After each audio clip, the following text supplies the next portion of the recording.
Hey, Machan. Hi. Hi. Dude, it's been like one eternity, man.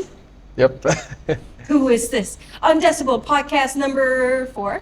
Praveen Ratnam, or Rav Ratnam, or Rav David. David. Yeah. How many names do you have now? Man. Or Quite a how many few. versions? 3, and then the possibilities are endless. Yeah, you can mix them up. So you're... No, I go as Rob David. Okay, so official. It's official. Rav David. Rob David. Yes, that's one. How you been, man? Man, good. Are you like excited for the weekend? Oh, yeah, Because for sure. Saturday. Definitely. Yeah. Dude, like, what a start-stop it's been, though, for you. Like, I remember seeing R.A.G.E somewhere in the 2000s, late 2000s. Yeah. And then you disappeared to Australia. Yeah. And then you came back, and then Sri Lanka went to crazy times. And Yeah. da-da-da. And we're back here. Yeah, but why stop, start? I think it's kind of not a easy industry to stay on, especially because I think as musicians, I'm a full-time musician, so and I would love to do metal music all my life and make a living out of that if that was possible. But I think finding musicians who are on that same wavelength mindset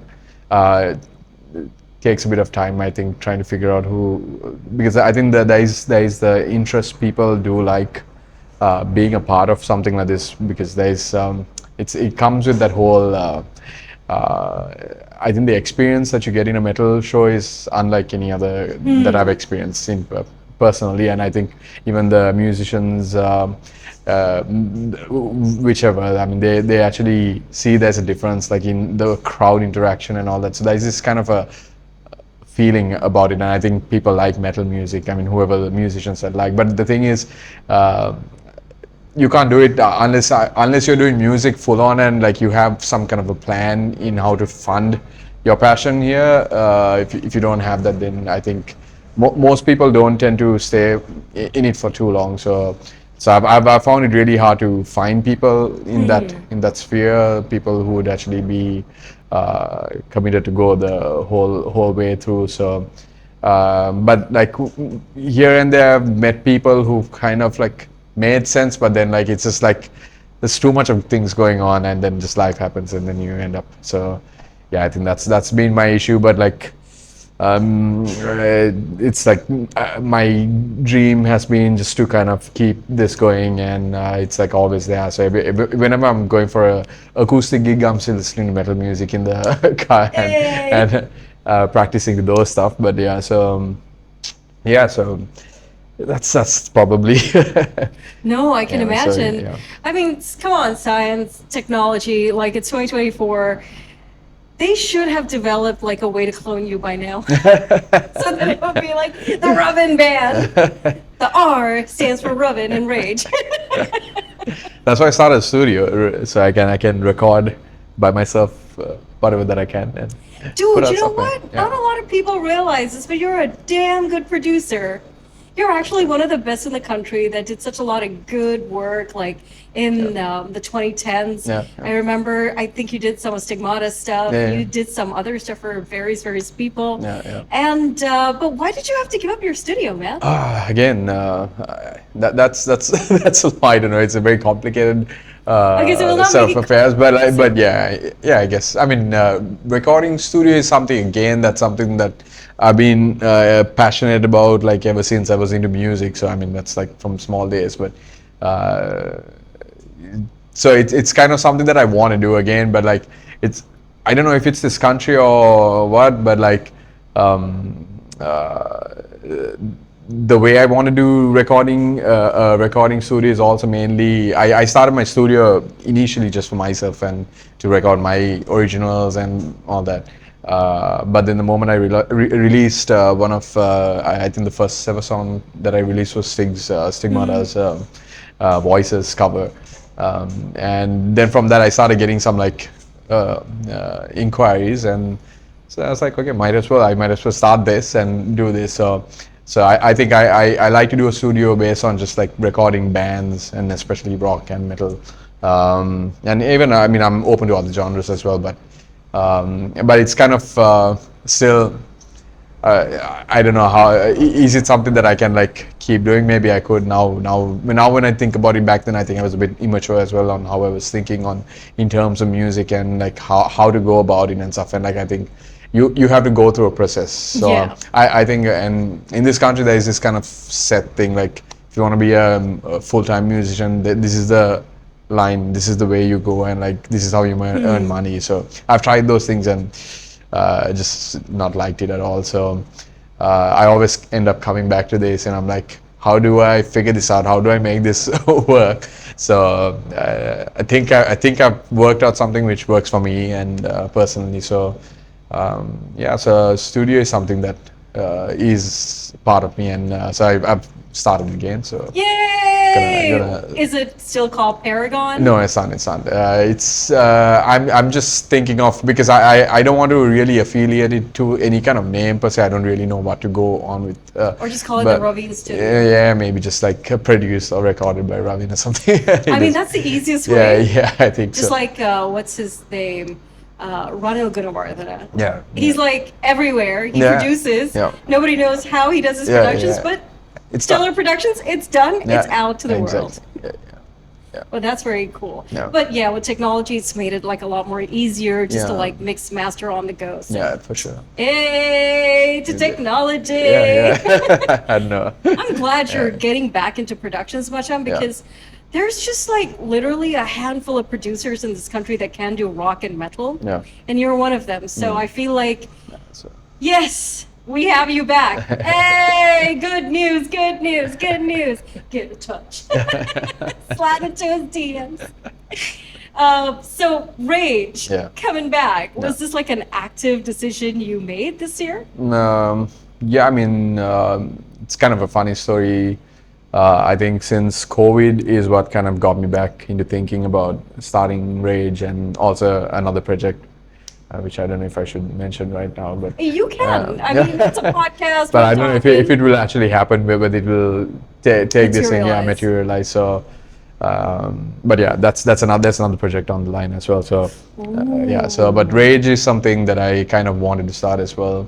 But ever since COVID is kind of like the time which catalyst. kind of like put me on like pause from everything else that I was doing, Oh. and I was just like, okay, what do I do with my life? Is there any point in living life like this? And like, why am I doing what I'm doing, kind of thing, and all that. So that made me question a lot about my life choices in terms of work and music and all that. So yeah, so that got me thinking. But then with kind of like the difficulties of being able to get a band going and all this stuff, so there's always this kind of a doubt in me about getting anything going from that part. But so anyways, fast forward, like yeah, I think in 2023 I was again thinking, but then I had a plan of going abroad and stuff, and trying to study on recording engineering, and or maybe I don't know, maybe just and start a band there or something. Because I was thinking I can't find musicians here, but in yeah, so then 2023 sorry, yeah, somewhere in 2023 I was just doing my solo gigging and stuff, and then I met a girl, and she kind of like got me again thinking about why are you just wasting your life without making music. So, and yeah, then I got married to her, and Hey, congratulations! so that was the she moved the stone for me and got the stone rolling, I guess. So started thinking about it. I was like, okay, maybe I should figure this out, try to figure it out. So started thinking about who should I approach in terms of lineup, and then I realized, I mean, I should try to find some people. I mean, people who are serious about what they in terms of music and in terms of metal and rock. So a few people came into mind, and yeah, just reached out, and they seemed all cool. Are you allowed to reveal? Yeah. I mean, I guess I don't know, maybe, but I'm sure people know about it now. So, so initially I reached out to one of my old friends who played with Fuzz, a guy named Roshan. Oh, Roshan Peters. Yes, Roshan Peters. So I've always been telling him to play bass because He's big. Yeah. He has big fingers. So that guitar is made for him. So I was like, you just need to get onto the bass. And anyways, like I met him recently. I mean, last year playing somewhere, and then we were just talking and all that stuff. And then, anyways, got to talking about bass and blah blah blah. And he was like, okay, yeah, he's probably interested. And it's just like he was also practicing the bass, and so I called him up, and he was like, "Oh yeah, let's do Rage again." So I was like, "Okay, great." So then I was thinking of a drummer, and then I was like, "Who is a drummer there?" I mean, there's so many amazing drummers out there, but then I remember in 2011 I started Rage. When I started Rage, Suresh called me up for a gig and said, "Put a line up soon and just play for this. This is going to be an amazing gig, Psycho Martyrdom." And so I was like, damn, okay, this sounds interesting. I have to have a lineup. So called up Harshan, and yeah, and the guy just was like, yeah, sure. And he came for like 2 practices, and he just practiced all 3 songs without any issue. And like, so I was like, okay, this guy is hardcore. Like, I mean, I can easily depend on him in that sense. So called him up. He was cool with it as well. And as for a guitarist, that was actually the toughest one for me, because I was actually kind of trying to audition some guitarists as well. But then I played for this gig recently, something Johan organized. I forget the name of it, Rock Nation, yeah. So I remember that. Then I met Chunky there. Oh my God, no way! Yeah, so I was like, I mean, I've known Chunky for a long time. So then I was like, oh man, why don't I ask this guy? I mean, he plays with Whirlwind, but I was like, maybe he might be able to do it. So they seemed cool as well. So these are the 3 guys. Dude, this is like a all-star lineup. Oh, yeah. I mean, when you think of it, these are like some of the biggest stars of like the 2000s and 2010s, including yourself. So, for sure. the heat is on. Yeah.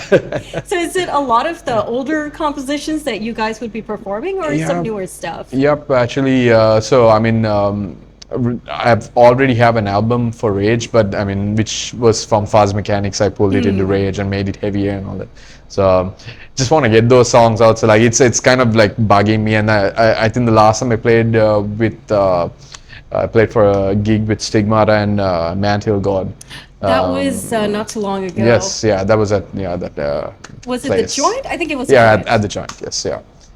Some guys, I mean, from the metal scene, there's like, what's happening with your album, man? Like, put it out. So I was like, oh, okay. Shout out to you, bro. Maybe it's a sign. So I was like, okay, I'm gonna get this album out. It has to be this year. So I'm working on it. So this is legit on. I don't want to say. Okay, no. We will not jinx it. Touch wood.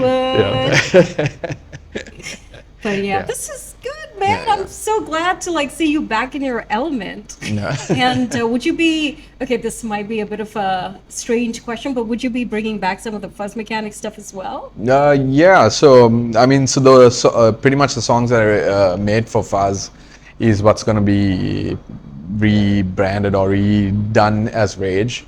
So the reason why I got Harshan and all of them also involved is because I wanted their input as well, because it's, I mean, I made those songs like in 2006. I recorded it by myself in 2013, and then it's just I'm hearing myself play on all the instruments. And so like after like how many years now, 2006, like almost 20 years of listening to that, you're like, I want something fresh on this. So that, which is why I got those guys to so I'm trying to re-record the thing with all of them involved and make it actually a live, like actual drums. And I programmed the drums in the previous album. I mean, what I recorded. So yeah, so that's the plan. That's the plan. Nice. Yeah. You have like a plan in motion. Yep. Do you miss Fuzz Mechanics sometimes? Yeah, I do. I mean, but I guess it's like Fuzz. I mean, okay, so I might as well say. So the other project that I want to get going is Fuzz Mechanics. So yeah, so it's a different thing. It's a different whole kind of type of thing, because actually Fuzz was like where I started off with Mute, which was right. I mean, I don't know if you remember. It was so long ago. Yeah, so I remember the band, but I don't remember you guys on stage for some reason. So that was my brother's band. I mean, my brother was a lead vocalist. I was the bassist. Wait, you have a brother? Yeah, older brother. So Wait, what's his name? Sanjay. Sanjay. Yeah, Sanjay. Oh. Yeah, Ratan. Yeah. I mean, he had another band called Soul. Not so Skinner? Not Soulfly. Something Soul. Should. But anyways, Harshan. Pretty much all the guys, Harshan, Shivi, and Sarani played for that, and I played for it. So that lineup. Mute was Amrik. I don't know if you remember a guy named Amrik, Daryanani, and Warren Eastwaran Arnold. Warren Arnold. No. Yeah. no. So I mean, yeah, we played for like 2 years. I think we were going on, and then I think by 2004, like we just had to disband because most of the guys left the country and all kinds of different things. So Fuzz was my first baby kind of thing, and trying to figure out where do I want to take this into. So like, I mean, we've done so much of like different styles. We've done like play that funky music to Foo Fighters, to Megadeth stuff and Metallica, and so like I love all kinds of metal, rock music and all that stuff. But yeah, so like I think I identify Fuzz with more of a hard rock kind of vibe. So that's where I'm trying to get this going. You guys had that hot guitar stuff going on, man. I remember playing some of your stuff when I was working at TNL. Ooh, those guitars! They brought in some major nice crunch. Like it was, I mean, at the time you'd only hear some of that guitar sounds from like an international band, but like a local band having that nice crunch. It was like, yeah, that's what's up, man. That's what's up. You know that TNL is no more, right? Oh shit, seriously. I thought they restarted it and they were kind of going on the right. Yeah, but it's a new management, and you know what's stranger? That building is no more, man. Oh, seriously? The one on Five Road, is it? Fifth lane, yeah. Dude, that home to like a million memories is just like rubble now. Yeah. We were actually talking about like the times when they had onstage. I mean, onstage was good. Like when it was actually promoting good music, and it's sad that nowadays musicians don't have that. Especially the younger crowd, right? The aspiring. But I feel like there is so much that the internet has given this generation of artists. True. Like it's a lot more than what we could have hoped for in like the 90s, the 2000s, and even the 2010s. Yeah. I think the 2010s was literally the start of where all the artists really kind of found themselves and really started delving into the world of like music, and then YouTube happened and social media happened. Yeah. And has that changed you or your perspective as well? Like. Yeah, I mean, I think in terms of like, I remember like when we started playing, like especially after we won on stage in 2006, there were lots of gigs coming our way, but most of them were like charity. It was like for exposure, like and very small pay. So. So I mean, in that sense, like YouTube kind of helped us break out of that as well, because now you don't really need to depend on a show to get exposure in that sense. So, which something I want to capitalize, which I realize as a band, I think bands should capitalize on that by getting out more content on YouTube and. But also be smart. Yeah, there's so many ways you can utilize. I mean, not just by releasing a song or whatever, but like you can do so much. Dude, you can be so mad creative with CapCut and other softwares, just like making you go, yeah, what is this effect? What is that effect? Yeah, exactly. Go wild with the effects. Yeah, for sure. Yeah. Yeah, hopefully Colombo doesn't become one of those places where it just limits spaces for recordings, because it's happening slowly. Stop doing that, bro. But it's all because of these TikTokers. I don't like you TikTokers. No, man, they like ruin places wherever they go. It's like, oh, you know, we need to do a video shoot, and instead of spending like, I don't know, 15 minutes or 10 minutes, they take up hours. And it's like, no, how about you don't do that? I mean, no shade to like good content creators, but like some of them are like, no. And then a good space is just like, it becomes like a no-go zone. Like there was this space near a race course, like a really nice space. I mean, Yeah. there's no branding there. It doesn't belong to like anyone except maybe the government or whatever. It's just a wall Okay, that yeah. you face. But still, the security's like, no, you can't use this space. And I'm like, but we're not obstructing or Anything, anything. yeah, So, sorry, we detoured. Detour. So let's get talking about Yeah. March Screen Rock. Is this like your first one? Yeah, first one since 2016. Holy shit, man. Yeah. 2016 and it's 2024. 2 more years. Yeah, It would have been like the. decade. Yeah, and I could have celebrated I mean, you still at a can. party. Yeah. Get yourself like a bottle of bubbly and be like, yeah. That's the plan. That's the plan. So, is there going to be like a special bunch of songs you're dropping apart from like the ones you mentioned? Yeah, we're gonna actually. So I didn't want to like put everything on the band that I just started. So, but I think all of them have been pretty up to the task. There's all kinds of different obstacles and difficulties that each member of the band has, but they've been able to give me some time. I mean, their time and like actually meet up for practice. So we were planning to do 10 songs, 4 originals and 6 covers. But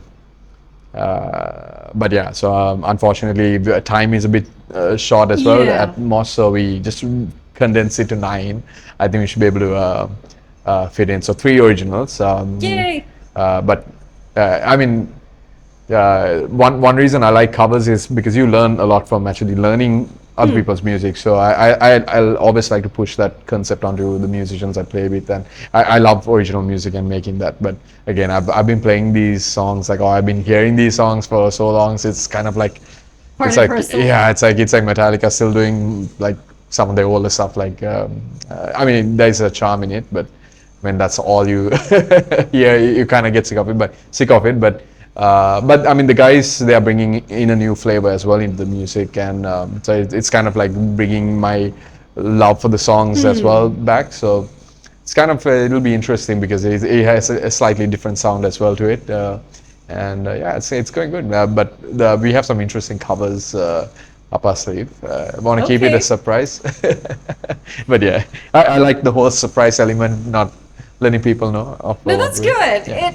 Things always should have like a red ribbon. Yeah, yeah, for sure. March Screen Rock Sri Lanka. It's on this Saturday. And for people who don't know the history of R.A.G.E, would you like to give a tiny little breakdown? Yeah, not much of history. I don't know. So we started off in 2011. 2010 is when I kind of came up with this whole name and all that stuff. I was at some workshop thingy, and I was just like doodling and drawing stuff and thinking of how do I make fuzz more heavy, and like should I rebrand it and all that. And so the name R.A.G.E came into my mind, and was thinking of, I mean, I'm a Christian, so I come with this whole my music is also pretty much influenced by Christianity, and so like the name R.A.G.E, I was just trying to figure out how does this go with, I mean, fuzz mechanics didn't have any kind of the same Christian kind of reflection or anything on it, but like the music that I wrote was more on that. But so R.A.G.E kind of, actually I wanted to be a bit more specific in that sense, but again, not to shy away or anything, but like I don't think we would classify ourselves as a Christian metal band or anything like that, because I think most of our members are even Harshan and Chunky. So, and the cover, I mean, if you hear the covers that we do, it's not Yeah. anything to do with Christianity either. But I mean, I love metal music, and I love, I mean, all the music that I listen to, I mean, used to listen to back in the day, and I've learned so much out of it, and I still admire those bands and those musicians. And so, yeah, anyways, kind of the right now, initially I wanted to start it off as more towards that side, and more towards Christian music, metal bands, and trying to get that going. But still, my love for other bands was there, and I don't see anything wrong with, like, you get these like Christian bands, they're like, oh, we only have to do this kind of, we can't do this, blah blah blah and all that. But you're like, nah, bro, let's just go with the flow. I mean, bro. no, it's music, right? The thing is, it's art, and it's something that you can kind of uh, express yourself, and or even where someone else can uh, connect with, like a specific type of song. So anyways, yeah, the journey started with Rage in that line, and then it started off with when Suresh called me up and he was like, dude, put up a lineup. And I was like, okay. Started off with these guys. So initially it was Harshan, then there's a guy named Lahiru, and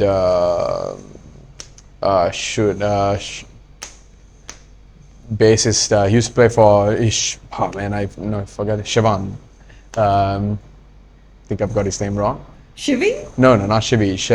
He used to play for Grey Mind Domain, the bassist. Yeah. Shivanka. Shivanka, yeah. Shivanka. There was a Shivanka. Man, I'm sorry, man. But you know who you are. I'm sorry. I really suck with names. Like in general, like I just like sometimes just like blank out. I'm like, I know this guy. I know his name. It's just like, What is your name? it's gone. So anyways, yeah. So that's how we started. And anyways, like I couldn't really continue that lineup. Then again, 2011, I was like, okay, I need to get this going. Then I met up with some guys. I reached out to a few drummers, and then this guy named Shehan came across on Facebook. And anyways, I started. Rodrigo. Yeah, Rodrigo. And then we started. So the funny thing there was like I was looking for drummers, and I was just like type drummers on Facebook, and different drummer like names came. I mean, I saw some few guys, and then there's Shehan Rodrigo, Shehan Piris, and Shehan Babs. Was it Babs? Yeah, I think it was Babs. It is Shehan, right? Yeah. Okay, see, I'm forgetting names. So these three came into my listing. So I reached out to all three of them, and in the end, I went off with Shehan Rodrigo, and so I was working with him closely, and then his brother joined, and so then from that, I managed to get my old bassist back, who I started Fuzz Mechanics with Suren, and so that was a lineup which I thought, okay, because we were in the same page in terms of faith and all that stuff, and but yeah, I think we had quite a strong year that year in 2012. So practiced with the guys from 2011 till like 2012, and then when we started gigging and stuff. So, but yeah, so that went off, and then again I was like kind of pretty depressed about not being able to keep it going. So then I think 2013 I kind of like just stopped like even pursuing that. But in 2000s I went to Aussie. So I went and saw Black Sabbath play for the first time, and I was like, saw some amazing other bands as well, and I was like, oh man, I need to get back into this kind of thing. I was actually planning on starting R.A.G.E in Aussie, but then I had to come back to Sri Lanka, and then I was like, okay, I'm gonna start it here. So then I had some musicians, guys like Shivi was there, then Daniel was there, and then Tony was there. So actually before that, Tony, Kazim, and Isla came up, and like they helped me with a gig where the 2012 lineup, when they split off, like there's one more gig we had, like we had to do this, and I was like, oh shit, I don't have a lineup, so call these guys, and they were like, ah, sure. And so yeah, so Tony was someone who I always reached out to as well, and but yeah, so in 2016 happened, and again just didn't feel like I could continue the lineup, and so just kind of anyways, I had to focus on getting my life also, like because music is tough, like in Sri Lanka, especially if you're passionate about music and you're not just doing it for the sake of money. I mean, you can be really successful, you can drive a Merc or whatever by doing music here, but that type of music is not something that really drives me, and I couldn't even do it for like more than like 2 months. Like that's more than enough. Like I tried, and I just like sometimes like I've tried playing with bands, and I've like given my resignation like a month after I joined them. I'm like, okay, I can't do this. And so I'm just trying to figure out on my own, like how do I make this work for me. So yeah, I've been doing solo music and all that stuff, but R.A.G.E is like my baby. It's been there in my mind always. So I tried recording the album by myself, and tried to put it out, but then I was just not happy with the end product, and I was like, maybe I'm just kind of like weird perfectionist where I'm never satisfied. So yeah, so it's the album is there, but it's just like I don't want to put it out. So I want to re-record it and get it going. So, but yeah, Rage has been like a bit of a roller coaster, but uh, I think I see something good this year. But fingers It's crossed. 2024. I mean, after all, it's the year of like the major returns. Yeah, like yeah, it's for happening sure. internationally with Blink Internationally, 182 and Simple Yeah, yeah. Plan and all these dudes. So Yeah. why not at home, man? Exactly. So is there anything you want to add in closing with dude? Yeah, I mean, MSR is something that I always I look forward to playing at it. We had one gig with MSR in Negombo which I could make for, and so I really regret that. But with Rage, and that was probably in 2016 or something like that. So yeah, I've always wanted to play for MSR. I never played for it. So I did. No, can't remember. But yeah, so I'm looking forward to that gig, and this lineup kicks ass. So yeah, and we have some amazing songs up our sleeve. So hopefully, some very different. Like it's not everything is the same. It's like all the stuff that I like, my influences pretty much. So yeah. So now you know Sri Lanka, no excuses. Come and check out Sexy Raveen and the rest of the gang. I'm sorry, I'm just like messing with you, but no, seriously. Romeo must be cracking up, man. Of course, he'll always crack. Betty. Huh? Betty. Yeah. If you ever want to say hello to Raveen, always ask him about Betty. Who is Betty? Why Betty? And this is like a thing you need to ask him in real life. Thanks, my dude, for dropping by. Thanks for having me. Thanks for having me. Yeah, This awesome. it's always a treat, man, to be talking to you and Likewise. catching up and all Likewise. that. Jaya Weva to you. Hey, cheers, man. Cheers to all of you.